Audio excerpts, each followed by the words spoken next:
दोस्तों, ईश्वर के बाद अगर ईश्वर का दूसरा रूप देखा जाए तो पेड़ पौधे ही हैं। जीवित स्वरूप पेड़ पौधे ही हैं, क्योंकि दोस्तों पेड़ पौधे स्वयं तेज धूप में तपता है और हमें फ्री में छाया प्रदान करता है, प्राण वायु प्रदान करते हैं और घर के लिए बहु उपयोगी काष्ठ भी हमें प्रदान करता है। और इतना ही नहीं, ये सब करने के बाद हमें दोस्तों खाने के लिए फल भी देते हैं। तो पेड़ पौधे जो हैं ईश्वर के ही स्वरूप हैं।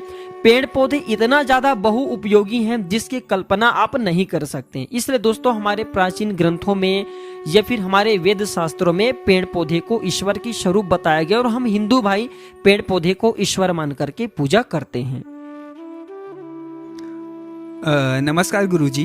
नमस्कार गुरुजी, आप जो है 3 ऐसे पौधे के बारे में हमारे दर्शक बंधु को बताएं जी, जो साधारण हो और बहुत ही ज्यादा उपयोगी हो।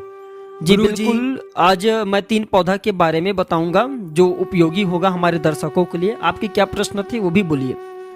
गुरुजी जी, इसका आयुर्वेदिक, धार्मिक एवं ज्योतिष प्रयोग भी बताइए जी जिसे हमारे दर्शक बंधु करके लाभ उठा सके। जी बिल्कुल बताऊंगा। तो आज मैं जो 3 पौधा के बारे में बता रहा हूँ, ये 3 पौधा आपको आपके घरों के आसपास में बहुत ही आसानी से मिल जाएंगे, ठीक है। और ये पौधा इतना ज्यादा प्रभावशाली है, अब इसकी प्रशंसा हम स्वयं कर रहे हैं और आयुर्वेद के बड़े बड़े आयुर्वेदा जो चार्य हुए हैं वो भी इस पौधे की प्रशंसा किए हैं। अब ऐसा क्यों किए हैं? क्योंकि इसके अंदर भैया बहुत ज्यादा पावरफुल शक्ति है, अध्यात्म गुण है, इसका आयुर्वेदिक प्रयोग है, ठीक है। तो मैं जो पौधा बताऊंगा ये सारे पौधे का नाम जो आप नोट करके रखना। ये पौधा आपके घरों के आसपास में मिल जाएंगे या फिर ग्रामीण क्षेत्र से रहते हैं तो आप इस पौधा को अवश्य जानते होंगे। जी गुरुजी, जी पहले पौधा के बारे में बताइए जी, जिस पर आपको अत्यधिक विश्वास हो जी या अपने जीवन में सबसे ज्यादा प्रयोग किए हो। जी, मैंने अपने जीवन काल में सबसे ज्यादा जिस पौधे का प्रयोग किया हूँ दोस्तों वह अपराजिता है। जी, ये जो अपराजिता नाम की पौधा है इसके सबसे ज्यादा मैंने अपने जीवन काल में प्रयोग देखे और इसके प्रयोग भी किए हैं। जी, जो ये अपराजिता नाम के पौधे हैं इसे कई जगह अपराजिता या फिर विष्णुकांता के नाम से जानते हैं। जी, इसके 2 प्रजाति होती हैं, एक जो है नीले कलर का पुष्प आता है जी, वो वाला अपराजिता, और एक जो अपराजिता आता है उसमें व्हाइट कलर का पुष्प आता है और बीच में नीले टाइप का रहेंगे या फिर ब्लैक ब्लैक टाइप का डंडी वाला होता है। जी, तो ये दोनों प्रकार के अपराजिता, इसके धार्मिक भी गजब का महत्व है, इसका आयुर्वेदिक महत्व है और तांत्रिक भी इसका गजब का प्रयोग होता है। जी, तो इसके मैं कुछ आप लोगों को आयुर्वेदिक फायदा बताऊंगा जो फायदा आप ले सकते हैं और इसका मैं ज्योतिष प्रयोग भी बताऊंगा। जी। गुरुजी, जी, इसे और किस नाम से जाना जाता है? वैसे जो ये अपराजिता नाम के पौधा है इसे अपराजिता ही बोलते हैं और कई जगह इसे विष्णुकांता के नाम से जानते हैं। हाँ दर्शक बंधु, आप सब हमारे वीडियो को देख रहे हैं, इसे आपके यहाँ किस नाम से जानते हैं कृपया आप हमें कमेंट सेक्शन में देख करके, ये वीडियो देख करके कमेंट सेक्शन में अवश्य बताना। और आप हमारे वीडियो को भारत के किस राज्य से देख रहे हैं ये भी बताना, ताकि हमें भी पता चले कि भारत में हमारे वीडियो को किस राज्य में सबसे ज्यादा देखा जाता है। गुरुजी जी, इसका औषधि प्रयोग क्या है?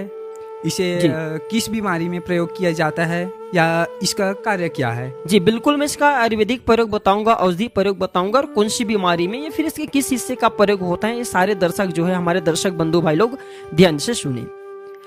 इसके प्रथम प्रयोग है ये शरीर में अगर इसका पत्ते को और इसके पुष्प को पीस करके उपटन बनाया जाए, जी, जैसे शादी विवाह में जो उपटन होता है हल्दी का लगाता है, उसी प्रकार से इसका उपटन बनाना होता है। और अगर इसके उपटन अपने चेहरे पर लगाते हैं तो चेहरे में पूरे बुढ़ापा तक के कभी भी झाइयां नहीं आएंगे, झुर्रियां नहीं पड़ेंगे, आपके जो चेहरे हैं यौन बनेंगे, यौन आपके बने रहेंगे, चेहरे में चमक रहेंगे। भगवान शंकर ने काक चंडीश्वर कल्प तंत्र में माता पार्वती को इस पौधे की प्रशंसा करते हुए इतना कह डाले हैं कि ये पौधे चिर यौवन तक प्रदान करते हैं, अर्थात इसके पूरे शरीर में उपटन लगाने से बुढ़ापा को रोक सकता है। जी, बुढ़ापा से भी मुक्ति पाने के लिए इस पौधे का प्राचीन समय में प्रयोग होता था। जी, और इसके पुष्प का प्रयोग पेशाब के पत्थरी बाहर निकालने के लिए होता है। इसके जो पुष्प हैं, इसके पुष्प बहुत ही ज्यादा पावरफुल माने गए हैं।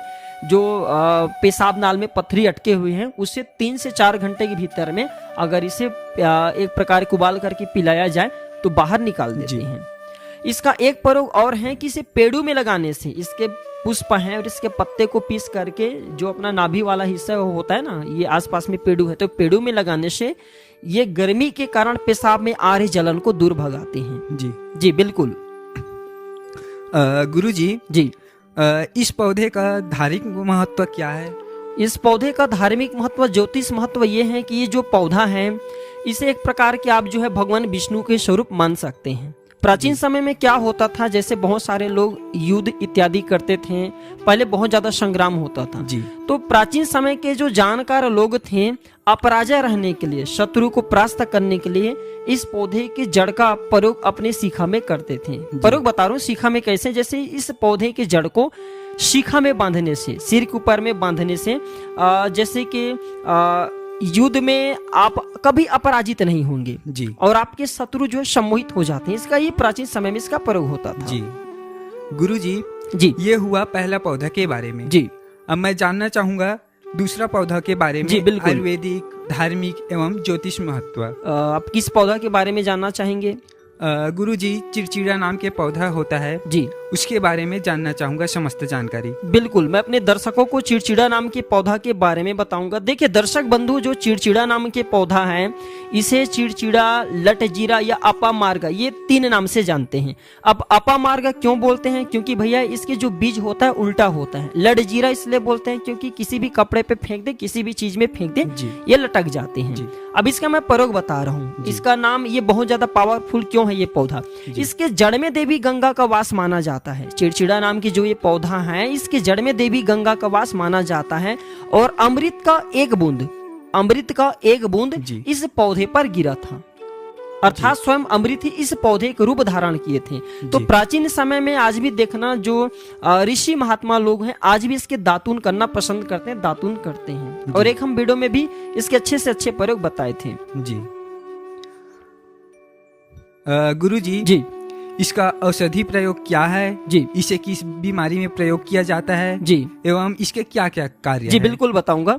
इसका औषधि प्रयोग क्या है कि ये दांत को, जैसे दांत में पारियां आ गए हैं, दांत में दर्द होता है, दांत में सड़न है, तो इसके लिए सबसे बेस्ट है। प्राचीन समय में अभी बोला हूं ना कि संत महात्मा लोग इसके ज्यादा प्रयोग करते थे। तो बुढ़ापे तक अगर आप अपने दांत को भैया मजबूत रखना चाहते हैं तो इसके दातून करना शुरू कर दें। आज भी ग्रामीण इलाके के लोग इसके दातून करना पसंद करते हैं। ये दांत में कभी रोग नहीं आने देंगे, ये दांत को बिल्कुल ही व्हाइट बना करके रखते हैं, क्लीन रखते हैं। तो इसके पत्ते का मंजन, इसके पत्ते से पीस करके मंजन बना ले, और इसका अगर मंजन किया जाए जला करके, आप जो थोड़ा सा इसके पत्ते को जला लेना, उसमें नमक ऐड कर लेना, इसके मंजन करते हैं तो दांत को बिल्कुल ही व्हाइट बना देते हैं। दांत की जितने भी समस्या भैया इस सबको दूर भगाते हैं। जी। और प्राचीन समय में संत महात्मा लोग जैसे 21 दिन तक पहले साधना करते थे, 3 महीने, 6 महीने, 21 दिन तक ये सब साधना पहले होता था।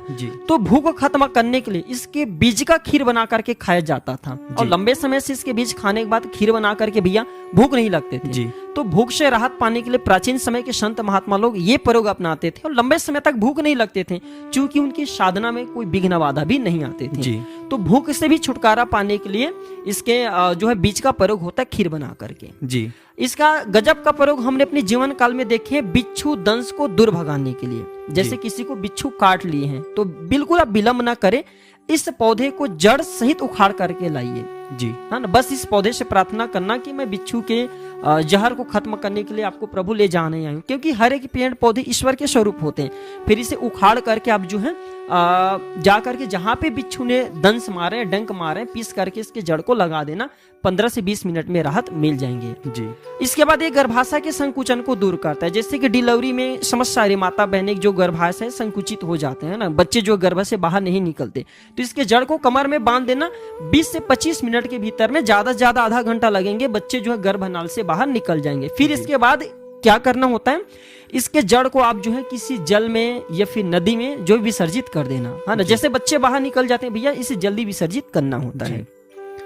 गुरुजी जी, हमारे दर्शक बंधु आयुर्वेदिक फायदे के साथ साथ जी ज्योतिष महत्व भी जानना चाहेंगे। जी बिल्कुल बताऊंगा इसके ज्योतिष महत्व। जैसे दोस्तों, ये जो अपराजिता नाम के पौधे हैं, इसके जड़ धारण करने से मन शांत रहते हैं, और इसके जड़ को अगर तिलक बना करके मस्तक पर लगाया जाए तो इसमें एकाग्रता शक्ति मिलती है। जी। गुरुजी जी बोलिए। तीसरे पौधे के बारे में मैं जानना चाहूंगा। जी हमारे दर्शक बंधु जानना चाहते हैं कि जी। तीसरे पौधा कौन से हैं? जी, मैं जो तीसरे पौधा अपने जीवन काल में ज्यादा प्रयोग देखा हूँ और स्वयं प्रयोग कराया हूँ दोस्तों, वो पौधा है मेहंदी का पौधा। जी जी, जो मेहंदी सब प्राय जानते हैं, मेहंदी के पौधा को जिसे हम हीना बोलते हैं, हर जगह मेहंदी के पौधे को प्राय मेहंदी ही बोलते होंगे। जी। तो इसका प्रयोग ये है कि खून बढ़ाने के लिए इसके पत्ते का बहुत ज्यादा प्रयोग होता है। कितना? 10 ग्राम इसके पत्ते लेना और एक मिट्टी का बर्तन लेना जिसमें 1 गिलास पानी डाल देना जी। और इस मिट्टी के बर्तन में इसके आप जो 10 ग्राम पत्ते रखे उसे डाल देना। 10 से 5 ग्राम पत्ते जो है मिट्टी के बर्तन में डाल देना, 1 गिलास के लमसम पानी रखना। जी। सवेरा इसे छान करके आप जो है पी जाना। केवल 1 सप्ताह में आपके खून की कमी को दोस्तों ये ऐसा भगाएंगे जिसकी आप कल्पना नहीं करेंगे। जी। दूसरा, ये गर्मी दूर भगाने के लिए आप जो है गिलास लेना, 1 गिलास पानी लेना, उसमें 10 ग्राम इसके पत्ते और 5 ग्राम मिश्री डाल करके आप जो है इसे रात भर भिगा देना। ये फिर सवेरे जो है 10 ग्राम इसके पत्ते को यूं ही पानी में डाल करके भिगा देना, 10 ग्राम मिश्री डाल करके इसे पी जाना। तो ये गर्मी को दूर भगा देते हैं। जी। पेशाब में आ रही जलन को दूर भगा देते हैं। जी। और दोस्तों इसके जो पत्ते हैं ये नेत्र की ज्योति को भी बढ़ाने का काम करते हैं। जी। अब दोस्तों निरंतर हमारे इस YouTube चैनल में इसी प्रकार के पेड़ पौधे की जानकारी आप सभी के साथ में साझा किए जाएंगे। सो दोस्तों आप जो है इस प्रकार के पेड़ पौधे की जानकारी और भी आगे सीखना चाहते हैं तो हमारी चैनल प्राचीन ज्ञान को सब्सक्राइब करना ना भूलना और दोस्तों इस वीडियो को लाइक करना, इसे अपने दोस्तों यारों में भी अवश्य शेयर करना ताकि उन्हें भी ये अच्छे से अच्छे जानकारी मिले, वो भी इस पेड़ पौधे की जानकारी को सीखे, ज्यादा से ज्यादा इसके लाभ ले। और हाँ भैया, अगर सच्चे भारतीय तो कमेंट बॉक्स में जय हिंद जय आयुर्वेद अवश्य लिखना।